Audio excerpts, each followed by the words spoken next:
ಒಂದು ನೇರವಾದ ಪ್ರಶ್ನೆ.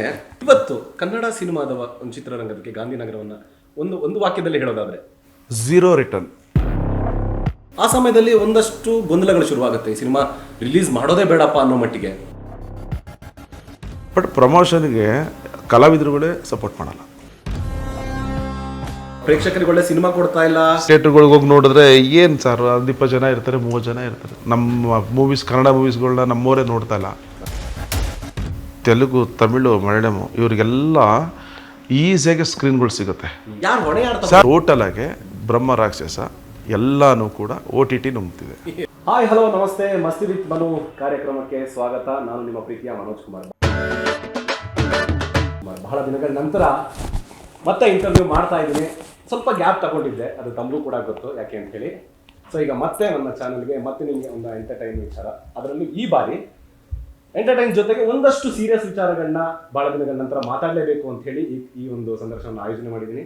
ನಮ್ಮ ಜೊತೆ ಇದ್ದಾರೆ ಇವತ್ತು ಚಿತ್ರರಂಗದಲ್ಲಿ ಡೆಬ್ಯೂ ಸಿನಿಮಾವನ್ನು ಕೊಟ್ಟು, ಅದರಲ್ಲೂ ಕೂಡ ಅದ್ಭುತವಾದ ನಮ್ಮ ಹೆಮ್ಮೆಯ ಕನ್ನಡ ಸಿನಿಮಾವನ್ನು ಕೊಟ್ಟಂತಹ ಜಸ್ಟ್ ಪಾಸ್ ಸಿನಿಮಾ ಏನಿತ್ತು, ಈ ಸಿನಿಮಾದ ನಿರ್ಮಾಪಕರು ನಮ್ಮ ಜೊತೆ ಇದ್ದಾರೆ. ಅಪ್ಪಟ ಮೈಸೂರಿನ ಒಂದು ಪ್ರತಿಭೆ, ಜೊತೆಗೆ ಉದಯೋನ್ಮುಖ ಉದ್ಯಮಿ ಕೂಡ. ಸಾಕಷ್ಟು ನೂರಾರು ಜನಕ್ಕೆ ಕೆಲಸವನ್ನು ಕೊಟ್ಟು, ಒಂದು ಹೊಸ ಪ್ರತಿಭೆಗಳಿಗೆ ಅವಕಾಶವನ್ನು ಕೊಟ್ಟು ಇವತ್ತು ಚಂದನವನದಲ್ಲಿ ತಮ್ಮದೇ ಆದಂತಹ ಛಾಪನ್ನು ಮೂಡಿಸಿದವರು. ಅನೇಕ ವಿಚಾರಗಳನ್ನ, ಅನುಭವಗಳನ್ನ ನಮ್ಮ ಜೊತೆ ಶೇರ್ ಮಾಡ್ಕೊಳ್ಳೋಕೆ ಇವತ್ತು ಖುದ್ದು ನಮ್ಮ ಜೊತೆ ಇದ್ದಾರೆ KV ಶಶಿಧರ್ ಅವರು. ಸರ್, ಕಾರ್ಯಕ್ರಮಕ್ಕೆ ತಮಗೆ ಸ್ವಾಗತ. ನಮಸ್ತೆ ಸರ್. ಮೊದಲನೇದಾಗಿ ಹೇಗಿದ್ದೀರಾ ಸರ್? ಹೇಗಿದ್ದೀನಿ ನೋಡಿ.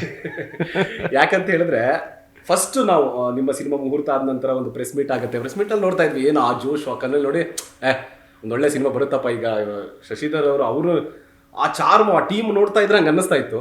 ಸೊ ಯಾಕೋ ಇವತ್ತು ಸಪ್ಪೆಲ್ ಕೂತ್ಬಿಟ್ಟಿದ್ರಲ್ಲ? ಆ ಥರ ಇಲ್ಲ, ನನ್ನ ಜೀವನದಲ್ಲಿ ಯಾವಾಗಲೂ ಜೋಶಲ್ಲಿ ಇರ್ತೀನಿ. ಬಟ್ ಚಿತ್ರರಂಗದಲ್ಲಿ ಆಗಿದ್ದ ಅನುಭವ ಇದೆಲ್ಲ, ಅದಲ್ಲಿ ಆ ಫೀಲ್ಡ್ಗೆ ಜೋಶ್ ಕಮ್ಮಿ ಆಗಿದೆ ಅಷ್ಟೇ. ಚಿತ್ರರಂಗಕ್ಕೆ ಜೋಶ್ ಕಮ್ಮಿ ಆಗಿದೆ, ಬಟ್ ಮಿಕ್ಕಿದ ಫೀಲ್ಡಲ್ಲೇ ಜೋಶಲ್ಲಿ ಇರ್ತೀವಿ ನಾವು. ಒಂದು ನೇರವಾದ ಪ್ರಶ್ನೆ. ತಾವು ಹೋಗ್ತಾ ಇರುವಂತಹ ರೂಟು ಬೇರೆ ಕಡೆ ಇದೆ, ಸಿನಿಮಾ ರಂಗದ ಆಸಕ್ತಿ. ಯಾಕೆ ಸಿನಿಮಾ ಮಾಡಬೇಕು ಅನ್ನಿಸ್ತು? ಯಾಕೆ ಅಭಿರುಚಿ ಹುಟ್ಟಿತು ಅಂತ? ಇಲ್ಲ ನೋಡಿ, ನಾನು ಒಂದು 2000 ಅಲ್ಲಿಂದ ಒಂದು 3 ವರ್ಷ ನಾನು ಫಿಲಮ್ ಮಾಡಿದ್ದೆ, ನಾನು ಆರ್ಟಿಸ್ಟ್ ಆಗಿದೆ. ಅದಾದಮೇಲೆ ಮತ್ತೆ ನನ್ನ ಬಿಸ್ನೆಸ್ ಬಂದೆ. ಬಿಸ್ನೆಸ್ಸಲ್ಲೆಲ್ಲ ಬೇರೆ ಬಿಸ್ನೆಸ್ ಮಾಡಿದೆ. ಕೊನೆಗೆ ನನಗೆ ಯಾರೋ ಒಂದು ಮಲಯಾಳಂ ಮೂವಿದೊಂದು ಬಂದರು, ಸರ್ ನಿಮಗೆ ಚಿತ್ರರಂಗದಲ್ಲಿ ನಂಟಿದೆಯಲ್ಲ, ನೀವೇನೋ ಪ್ರೊಡ್ಯೂಸ್ ಮಾಡ್ತೀರಾ ಅಂತ. ಅದು ಆಲ್ಮೋಸ್ಟ್ ಓಕೆ ಆಗಿತ್ತು. ದೆನ್ ನಾನು ಯಾಕೆ ಮಲಯಾಳಂ ಮಾಡೋದ, ಕನ್ನಡ ಮಾಡೋಣ, ನಮ್ಮ ಲ್ಯಾಂಗ್ವೇಜು. ನಾವು ಫಸ್ಟ್ ಕನ್ನಡ ಮಾಡೋಣ, ನೋಡೋಣ, ನೆಕ್ಸ್ಟು ಇದರಲ್ಲಿ ಅನುಭವ ಎಲ್ಲ ಆದಮೇಲೆ ಬೇರೆ ಲ್ಯಾಂಗ್ವೇಜ್ ಮಾಡೋಣ ಅಂತ ಕನ್ನಡ ಮಾಡಬೇಕು ಅಂತ ನಮ್ಮ ರಘು ಅವರು ಡೈರೆಕ್ಟರ್ ಸಿಕ್ಕಿದ್ರು. ಆಗ ಈ ಪ್ರಾಜೆಕ್ಟ್ ಮಾಡಿದ್ರು. ಓಕೆ. ಈಗ ಆಗಲೇ ಹೇಳಿದ್ರೆ ನಾನು ಕನ್ನಡ ಸಿನಿಮಾ ಮಾಡೋಣ, ಯಾಕೆ ಬೇರೆ ಲ್ಯಾಂಗ್ವೇಜ್ ಮಾಡಬೇಕು ಅಂತ. ಹೌದು. ಇವತ್ತು ಕನ್ನಡ ಸಿನಿಮಾದ ಒಂದು ಚಿತ್ರರಂಗದಕ್ಕೆ ಗಾಂಧಿನಗರವನ್ನ ಒಂದು ವಾಕ್ಯದಲ್ಲಿ ಹೇಳೋದಾದ್ರೆ ಝೀರೋ ರಿಟರ್ನ್. ಅಂದರೆ ನಿಮ್ಮ ಇನ್ವೆಸ್ಟ್ಮೆಂಟ್ಗೆ ಝೀರೋ ರಿಟರ್ನ್ ಇವತ್ತಿಲ್ಲಿ. ಯಾಕಂದರೆ ನಾವೇನು ಇನ್ವೆಸ್ಟ್ ಮಾಡ್ತೀವಿ, ಲಾಭ ಬೇಡ, ಅಸಲು ಬರಲ್ಲ ಇಲ್ಲಿ ಇವತ್ತು. ಯಾಕಂದ್ರೆ ನಾನು 1.5 ವರ್ಷ 2 ವರ್ಷ ಈ ಫುಲ್ಲು ಚಿತ್ರರಂಗದಲ್ಲಿ ನಾನು ಏನು ಇನ್ವಾಲ್ವ್ ಆಗಿದ್ದೆ, ರಿಲೀಸ್ ಆಗಂಟೂ ನನಗೆ ಕೊಟ್ಟಂಥ ತೊಂದರೆಗಳು, ಹಿಂಸೆಗಳು, ಝೀರೋ ರಿಟರ್ನ್ ಬೇರೆ. ಆ್ಯಂಡು ತುಂಬ ಕಷ್ಟ ಇದೆ ಇವತ್ತು ಚಿತ್ರರಂಗ, ಕನ್ನಡ ಚಿತ್ರರಂಗ ಇವತ್ತು.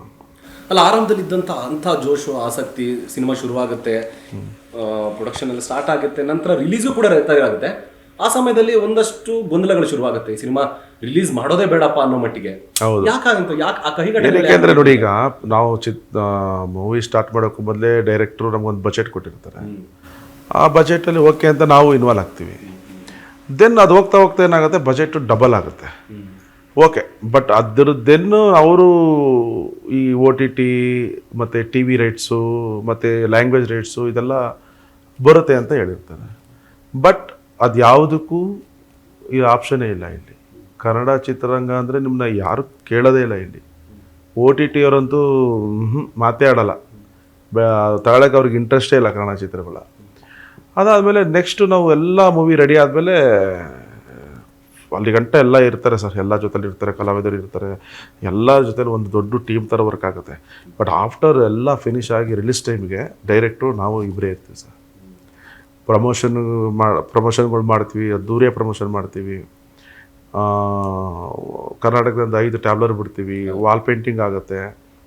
ಆ್ಯಂಡ್ ದೆನ್ನು ಸೋಷಿಯಲ್ ಮೀಡಿಯಾ, ಯೂಟ್ಯೂಬು, ಮತ್ತು TV ಚಾನಲ್ ಎಲ್ಲದಕ್ಕೂ ಕೊಡ್ತೀವಿ. ಪ್ರಮೋಷನ್ ಅದ್ಭುತವಾಗಿ ಮಾಡ್ತೀವಿ. ಬಟ್ ಪ್ರಮೋಷನ್ಗೆ ಕಲಾವಿದರುಗಳೇ ಸಪೋರ್ಟ್ ಮಾಡಲ್ಲ. ನಾವೇನು ನಾವು ನಿಮ್ಮ ಸಿನಿಮಾದ ಕಲಾವಿದರು? ನಮ್ಮ ಸಿನಿಮಾ ಕಲಾವಿದರು ಸರ್. ಓಕೆ. ಈಗ ನಾವು ದೊಡ್ಡ ದೊಡ್ಡ ಕಲಾವಿದ್ರನ್ನ ಹಾಕೊಂಡಿದ್ದೀವಿ. ಅದ್ರಲ್ಲಿ ಒಬ್ಬರು ಬಂದರು ಸರ್. ನಾನು ಯಾರ ಹೆಸರು ಹೇಳೋಕ್ಕೆ ಇಷ್ಟಪಡೋದಿಲ್ಲ. ಒಬ್ಬರು ಇಬ್ಬರು ಬಂದರು. ಅದರಲ್ಲಿ 2-3 ಪ್ರೋಗ್ರಾಮ್ ಇತ್ತು. ಅದ್ರಲ್ಲಿ ಒಂದೊಂದು ಪ್ರೋಗ್ರಾಮ್ ಏನೋ ಅಟೆಂಡ್ ಮಾಡಿದ್ರು ಸರ್ ಅಷ್ಟೇ. ಬಟ್ ಇನ್ನು ಮಿಕ್ಕಿದ್ದು ಕಲಾವಿದರುಗಳು ಸರ್ ಬರಲಿಲ್ಲ ಸರ್, ಸಪೋರ್ಟೇ ಮಾಡಲಿಲ್ಲ. ಅಲ್ಲ, ಎಲ್ಲ ಸೇರಿ ತಾನೇ ಸಿನಿಮಾ ಮಾಡಿದ್ರು ಸರ್. ಎಲ್ಲ ನೀವು ಶೂಟಿಂಗ್ ನೋಡಿ, ಚಿತ್ರರಂಗದ ಗೊತ್ತಾ ಸರ್, ನೀವು ಶೂಟಿಂಗ್ ಮಾಡಿ ಅವ್ರ ಪೇಮೆಂಟ್ ಸೆಟ್ಲ್ ಆಗಂಟ ಮಾತ್ರ. ಆಮೇಲೆ ಇಲ್ಲ.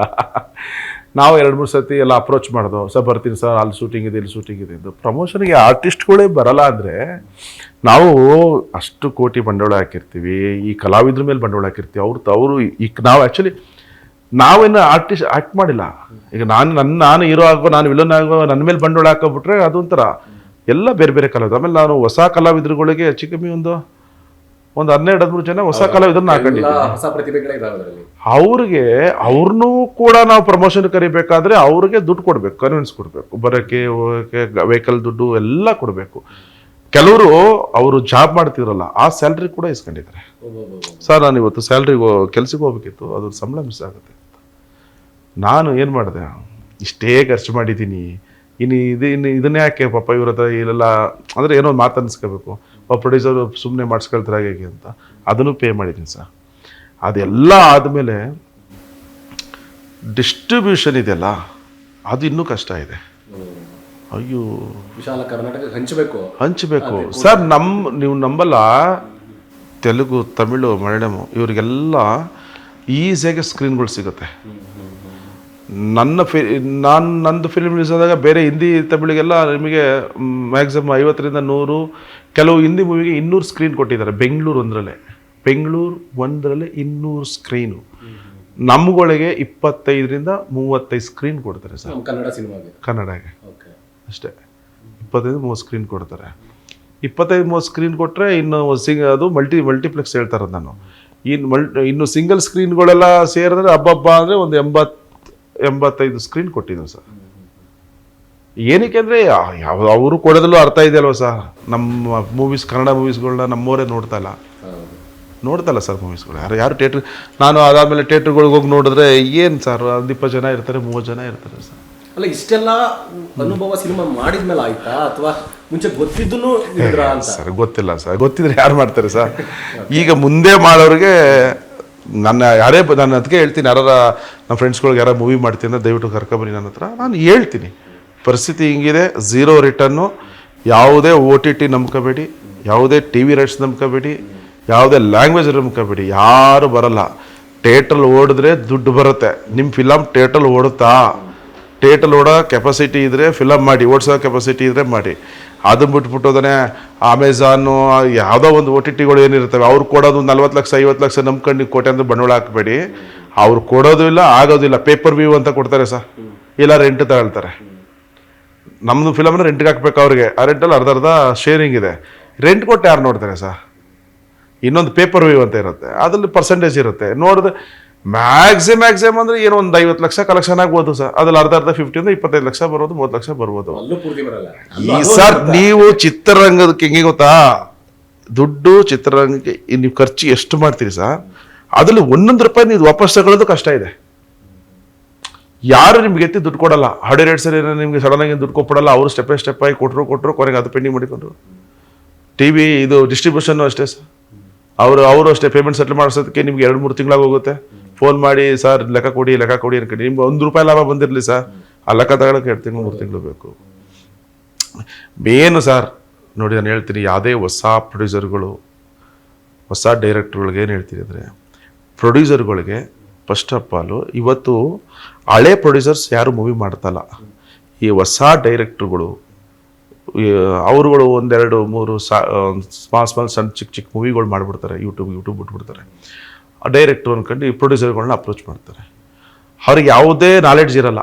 OTTಗೆ ಎಷ್ಟು ಹೋಗುತ್ತೆ, OTT ಲಿಂಕ್ ಏನಿದೆ, TVಗೆ ಎಷ್ಟು ಹೋಗುತ್ತೆ ಏನು ಗೊತ್ತಿಲ್ಲ. ಬಟ್ ಹೊಸ ನಿರ್ಮಾಪಕರಿಗೆ ಮಿಸ್ಗೈಡ್ ಮಾಡ್ತಾರೆ. ಸರ್ ನಿಮಗೆ 2 ಕೋಟಿ ಹಾಕ್ಬಿಡಿ ಸರ್, ನಿಮಗೆ OTTಲಿ ನಿಮ್ಗೊಂದು 1.25 ಕೋಟಿ ಕೊಡಿಸ್ಬಿಡ್ತೀನಿ, TVಗೆ 50 ಲಕ್ಷ ಹೊಟ್ಟೋಗುತ್ತೆ, ಮತ್ತು ಲ್ಯಾಂಗ್ವೇಜ್ಗೆ 20-30 ಹೊಟ್ಟೋಗುತ್ತೆ, ನೀವು 80% ಸೇಫು ಸರ್. ಏನೊಂದು 20% ರಿಸ್ಕು ಸರ್, ಅದು ಥಿಯೇಟ್ರಲ್ಲಿ ನೋಡ್ಕೊಳ್ಳೋಣ. ಥಿಯೇಟ್ರಲ್ಲಿ ಏನೋ ಕ್ಲಿಕ್ ಆಗ್ಬಿಡ್ತು ಅಂದ್ರೆ ಸರ್ ನಿಮ್ಗೆ ಲ್ಯಾಟ್ರಿ ಅಂತಾರೆ. ಈಗ ನನ್ನ ಒಂದು ಪ್ರಶ್ನೆ, ಹಾಂ ಸಿನಿಮಾ ಸೋಲ್ತಾ ಇದೆ, ಸಿನಿಮಾ ರಂಗದಲ್ಲಿ ಸ್ವಲ್ಪ ಕಷ್ಟ ಇದೆ, ದಯಮಾಡಿ 0 ರಿಟರ್ನ್ಸ್ ಅಂತೆಲ್ಲ ಹೇಳ್ತಾ ಇದ್ದೀರಾ. ಇಲ್ಲಿ ಯಾರ ಹೊಣೆ? ಒಂದು ಕತೆ ಹೇಳುವಂತ ನಿರ್ದೇಶಕನ ಅಥವಾ ಕಥೆಯನ್ನು ಆಯ್ಕೆ ಮಾಡ್ಕೊಂಡ ನಿರ್ಮಾಪಕನ, ಅದಕ್ಕೆ ಆಯ್ಕೆ ಮಾಡ್ಕೊಂಡಂತ ಕಲಾವಿದ್ರ, ಯಾರು ಹೊಣೆ ಮಾಡಬೇಕು? ಸರ್, ಒಳ್ಳೆ ಕಥೆಗಳು ಬರ್ತಾ ಪ್ರೇಕ್ಷಕರಿಗೆ ಒಳ್ಳೆ ಸಿನಿಮಾ ಕೊಡ್ತಾ ಇಲ್ಲ, ಯಾರು ಹೊಣೆ? ಯಾರು ಸರ್? ನೀವು ವರ್ಷಕ್ಕೆ 300 ಫಿಲಮ್ ಬಿಟ್ರೆ ಯಾರು ನೋಡ್ತಾರೆ ಸರ್? ವರ್ಷಕ್ಕೆ 300 ಫಿಲಮ್ ಬಿಟ್ರೆ ಯಾರು ನೋಡ್ತಾರೆ?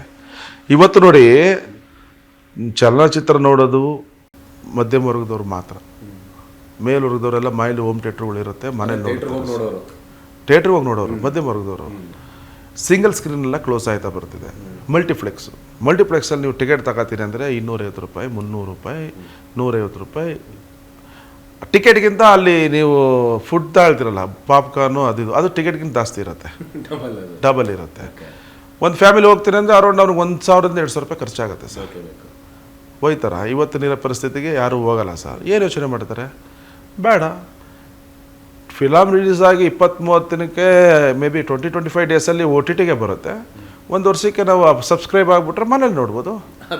ನಾಟ್ ಒನ್ ಕನ್ನಡ, ತಮಿಳ್ ನೋಡ್ಬೋದು, ಹಿಂದಿ ನೋಡ್ಬೋದು, ತೆಲುಗು ನೋಡ್ಬೋದು, ಇಡೀ ಪ್ರಪಂಚದಲ್ಲಿ ಎಲ್ಲ ಮೂವಿಗಳು ನೋಡ್ಬೋದು. ಇಲ್ಲಿ ಯಾಕೆ 1,000 ರೂಪಾಯಿ ಖರ್ಚು ಮಾಡಬೇಕು ಅನ್ನೋ ಮನಸ್ಥಿತಿ ಬಂದುಬಿಟ್ಟಿದೆ.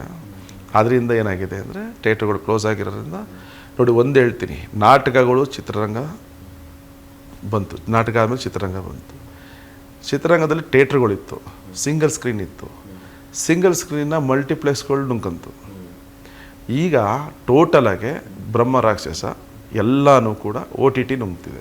ಎಲ್ಲವನ್ನು ಒಂಟಿಗೆನೆ ಇವತ್ತು ಚಿತ್ರರಂಗಕ್ಕೆ ಎಷ್ಟು ಪರಿಸ್ಥಿತಿ ಬರೋಕ್ಕೆ OTTಗಳೇ ಮೇನ್ ಕಾರಣ ಸರ್.